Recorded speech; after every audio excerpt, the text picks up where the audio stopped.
This is Ruth Stout gardening method, Back to Eden, combination of the two.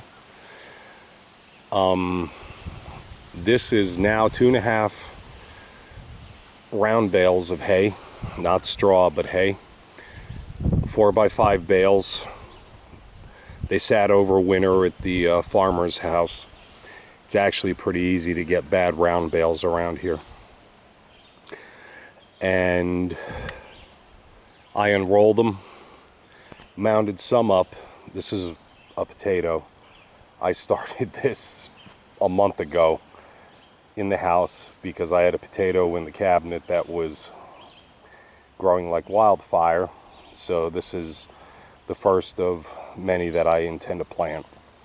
I should have showed you, but I just here along the edge where I'm going to let them vine out into the weed section was butternut squash. And I had a butternut squash probably a month and a half ago. I scooped out the seeds, dried them, threw them in the freezer for about a month and a half, and I just planted them in this hay. So we'll see if they germinate or not. Here are some things that I've germinated from seeds. Spaghetti squash, zucchini, and cucumbers. The cukes are actually over here. My tomatoes are there, and I know this is horrendous, but I'm shooting from the hip. I just don't have time this year to do it the way I wanted. If you've been watching any of my videos, you know that I was in Arizona up until October, so I didn't have a lot of time to get my Pennsylvania property squared away. I planted some Brussels sprouts, and the first night that they were in the ground, I had, I'm sure it was deer, came by and munched the hell out of them. So if you see all these white things, an old buck back in Arizona told me, you want to keep vermin and critters out of your garden, chop up some onions and spread them around, and that'll do the trick. Now, it worked in Arizona. I had an issue in Arizona with birds and lizards and God knows what, and that actually solved that problem. So I'm going to try it here, and we'll see what happens. They don't seem to be bothering anything, but the Brussels sprouts, I guess, are just beyond their ability to resist. So this is just a short video on my mess. I've got cherry tomatoes and early girls here. It's probably more, if they actually propagate and grow well, it's probably more than I'll be able to eat, so I'll pass some on to friends and so forth. Here I've got some peppers. These are bell, miniature, and banana. Oh, and there's a couple of jalapenos in here, which is probably a bad idea to put them so close to the rest, because the pollination is going to make everything a little whacked out. These are the finger eggplants. I grew these about 4 years ago, and I was really happy with them.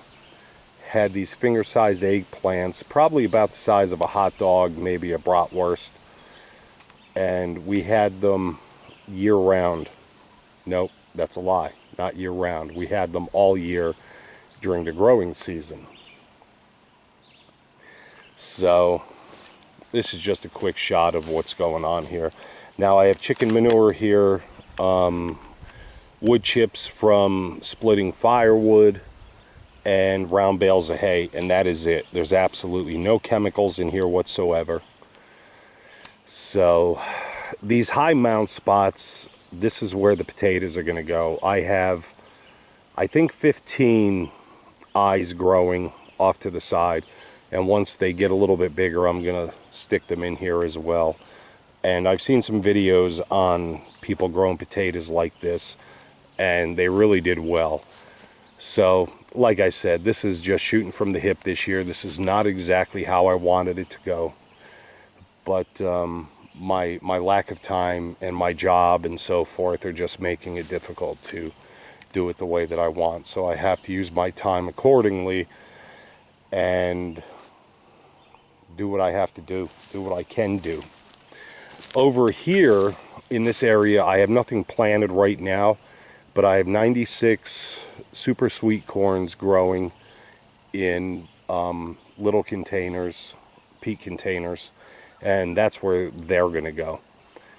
Man, I love sweet corn in the fall, and we'll see what happens with that. But I will keep running videos and I will keep you updated and let you know how this method is working out. This is the first time that I've not dug up the soil, tilled, and worked my butt off to make a garden. So, and of course tonight up here in northeast Pennsylvania, it's supposed to be, tonight being June 3rd, it's supposed to be 38 degrees. When the weather says a certain temperature, you can subtract 5 from that. So I'm sincerely hoping that we don't get a frost tonight. It would be really weird, but with the climate change going on, I'm not surprised with anything that's happening. The beehive, I've got it cracked open like that because there wasn't a single bee showing interest in it as of late. And when I took the lid off, there was an ant colony inside of it.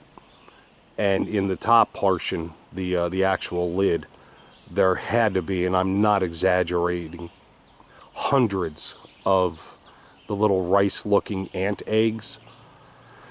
So I took it off, I re-cleaned it, I relocated the ants, and I'm just letting it dry out, see what happens with that. I may have to move it because they found that apparently pretty quickly. So anyway, this is about the end of this video. And I just wanted to share something this week as to what I'm doing. You guys have a great week, and I'll talk to you soon. Take care.